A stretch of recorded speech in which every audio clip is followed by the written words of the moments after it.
Welcome back. So last time we started working on our medium-sized temple project, and I've finished that off camera and I'm going to show it to you today. But first, I've made some changes around the central area that I want to show you. Over here in this building we have a new courtyard design. It's essentially a smaller version of the roadway, but it matches and I think it came out pretty nice. Over here I've added some detail outside of Pharaoh's palace. I've added the flagpoles and the staircase down here, as well as some grass areas that we're going to be filling in with trees. And inside the palace I've added a courtyard area like the pavement I've just shown you. I think the next step is to add some more statues behind the columns back there and some water features of some description. I'm not exactly sure yet, probably square pools of water. So I've also changed the layout of the processional way a little bit. For reference, we have our Stargate here at the main courtyard area, sort of the town center. And from there we have our processional way that leads outside of town. We have our avenue of sphinxes here on both sides, flanked by two pyramids, and then we come to a gateway which leads to a colonnade, which leads to yet another gateway that takes us to an outer section of the city. And then we go through the gateway into the next area here, which is another colonnade. This one currently has single columns on it. I'm just trying it out to see if it works. It's a rather long roadway, so I'll quickly fly down it and give you a bird's eye view of the place. It's not very complicated, it's just a row of columns with a beam on top of it that goes all the way down. And over here at the end of it, you will recognize Pharaoh's lighthouse. This, I think, is probably the best place for it in the city. And over here we have another pylon gateway. This one leads to the outside, which is of course vast rolling desert as far as the eye can see. It just goes on and on and on as the lone and level sands stretch away, as the poem goes. But here we have another little courtyard I'm working on. It's a variation on a theme. I'm probably going to get rid of these statues and make it more water down there, but it's just something I'm working on. But let's land and have a look inside of our new temple. I put up some small flagpoles here, as you notice. Let's take a closer look at those. It's like our other flagpoles, it's just 1 by 1 instead of 2 by 2, like so. And in the distance you can already see we've got a pyramidal roof back there. Pay attention to that because it frames the building nicely, so we'll go into the first pylon here through the doorway, and this time I've actually taken the trouble to decorate one of the hallways. So it's nice and lit up. I think it works alright. It fits pretty well with the rest of the decor. And of course on the bottom here we have nice obsidian and bedrock floors. For if you have an unfortunate creeper incident in one of these hallways, never fear, the floor will still be here. Anyhow, as we enter the next courtyard, I've added some touches of some fire pots here on either side. And you can see back there just between the pylons the little pyramid sticking up. You can just about see the diamond cap on it. But in here I put in a pavement, just a standard pavement. And on either side we have the colonnaded portico that we built. And I've added some details of statues in the back there. And some fire pots on either side. Let's just go back here and take a look. like so. I think I want to do that around Pharaoh's palace too. I'm not sure which statue to use yet though. I definitely need to build more statues of some type.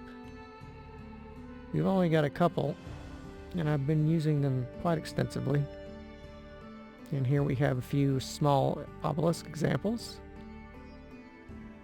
on the inside. And 2 more flagpoles. If you notice, there was 4 flagpoles out front. And as we go deeper in, there's only 2 flagpoles now, because the colonnades on the side block the other flagpole slots.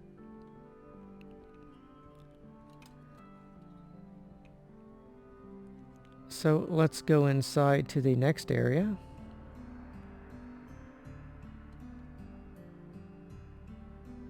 Through an identical hallway to another colonnaded area, except this one is mostly covered. It's not completely covered because I want to let in natural light. And of course, when it does get dark, we have these fire pots in here.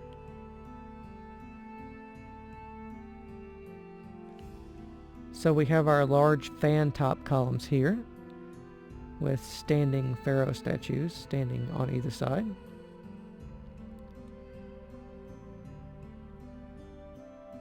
And we have these slats in the roof there to let through a lot of light.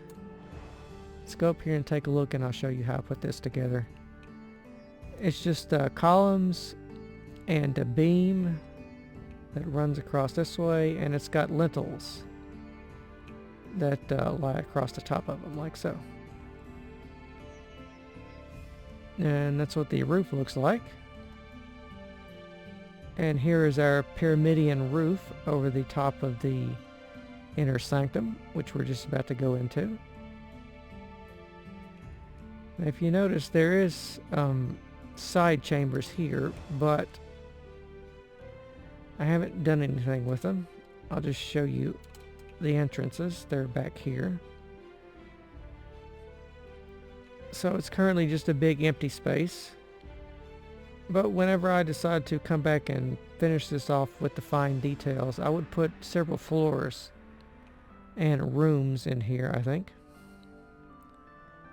But let's take the final entrance into yet another identical hallway that goes to the inner sanctum. And here we are in the inner sanctum of the temple. We've got columns attached to the walls and a lot of nether portals. I decided to go ahead and light the nether portals to give it sort of a eerie feel to it. I used this technique when I was building my Great Pyramid, but I never bothered to go around and light all the portals in it, although that was my idea when I did that at the time. But I've done it on a smaller scale in this temple. And let me just give you a look up here of it. It's a little dark and gloomy at the roof, and that's done intentionally because it's supposed to be a still and quiet space. But that's the tour, and I'll just walk straight out from here to give you a good sense of it all. So we go back into the pillared area. It's now dark now, so that'll give it a interesting lighting.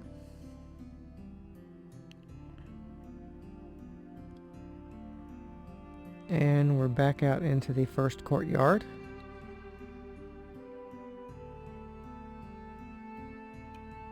Lots of interesting lighting going on here with the burning netherrack and the torches. Kind of spooky. And from here we go back out to the entrance. And I'll show all of this to you from the side and give you a nice flyover view. So here is the back of the temple. We've got the back door there with these statues. And let me know how you think the pyramidal roof came out. I'm a little torn on it. I think it looks alright, but it's definitely not a classic Egyptian thing that they did. Exactly. I mean, there's maybe one or two small examples I can think of, but it was never done on a temple like this. But I think it came out looking fairly well. I mean, in Egyptian builds, you can never have too many pyramids, can you? You probably could. I think you could. We'll probably have probably just one too many by the time I'm done building this city. Which, speaking of this city, it occurs to me that I have not shown you the overview map of this place. And that's kind of hard to do because of how big it is. But I'm going to give it a shot. However, in order to do that, we're going to have to go into World Painter. But it's the best thing I can think of to give you a good view of the city. And I think that's what we'll call the episode, the big picture. Alright, here we are in World Painter, and I will show you this from scratch. What you want to do is you'll import a new world from a Minecraft map. We'll want to select the world that we want and select the level file and open it.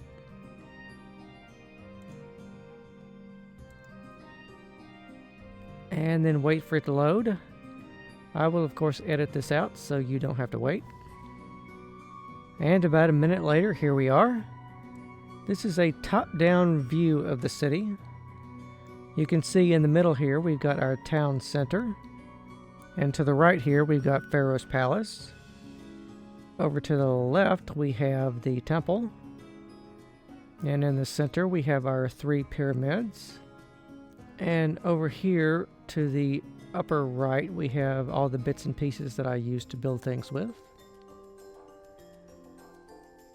And going down there we have our Avenue of Sphinxes that we flew down with the 2 pyramids.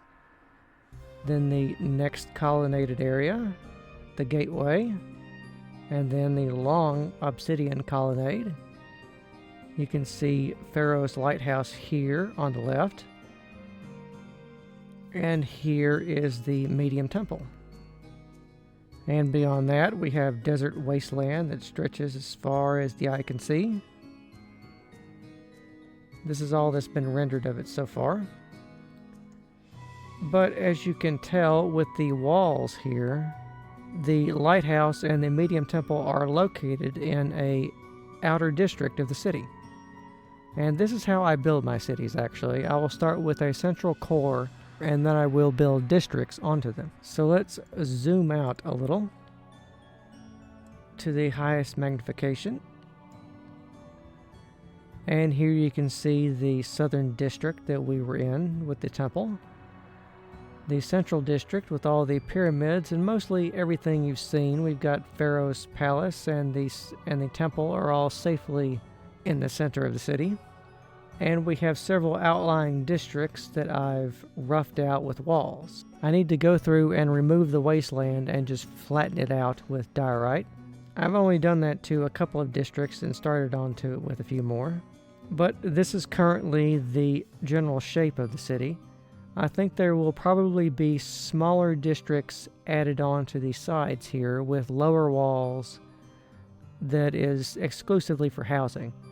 Although I do plan to have a lot of housing in these other districts, it's going to be more densely packed. In other words, this is going to be the downtown of the city, and we will have the suburbs off to the sides here. And I think at the southern part, I want to extensively terraform that area to sort of be like a Nile floodplain. I want to have a lot of farms, and eventually down to the far southern area we will have the Nile River itself. Now, one of the complaints I have about Minecraft is there's no map like this that you can easily get in the game. Like, the maps you make with paper are kind of a joke, really. When you build on a large scale like I do, it's hard to keep track of what's going on unless you have extra tools like MC Edit and World Painter to get a sense of what you're doing. And it's also very easy for me to show you on the large scale what I'm doing like this, because you can't fly around nearly this fast in the game. But the downside of this is it is a bit crude, but it does give you a good sense of the layout of the city. Like all of these areas here that are blank on either side, this is going to be filled in with roads and houses and more pools of water and parks, pavilions, public buildings. Everything you would want in a city we're going to eventually do. But that is a long-term goal, and it's probably going to take, I don't know, months for absolute sure. Probably, I think it will be largely complete within a year, but don't hold me to that, because these things always take longer than I think they will. I should also show you there is a 3D view tool in World Painter, like so, but it does make everything look a little bit squished, as you can see. But it does give you another rough idea. It's a little bit rougher than the 2D, but it's better than nothing. So I'll go around here and give you a good view of this. It's a bit crude to make out, but you can see Pharaoh's Palace over there. The pyramids are pretty obvious. The temple is large enough to be obvious. And we've got this medium temple down here that we took a look at and finished building today. And you can see the layout of the districts here. And the hills of sand. So that is the current extent of Akhenaten. And as I've said, we will have the floodplain and the Nile built out over here in the future. Probably the far future, but it will eventually be done. And I think over here we will have smaller districts for housing going up and down the edge of the Nile over here, and maybe a little bit more over here. But I think the city will mostly stretch in this direction, and we will have main roads out in this direction. The desert road will go out here, and the main processional way down to the Nile will be down here. So I hope you enjoyed today's episode, and I think it's about time we took a trip to the end and did some work in that dimension. But that'll be next time.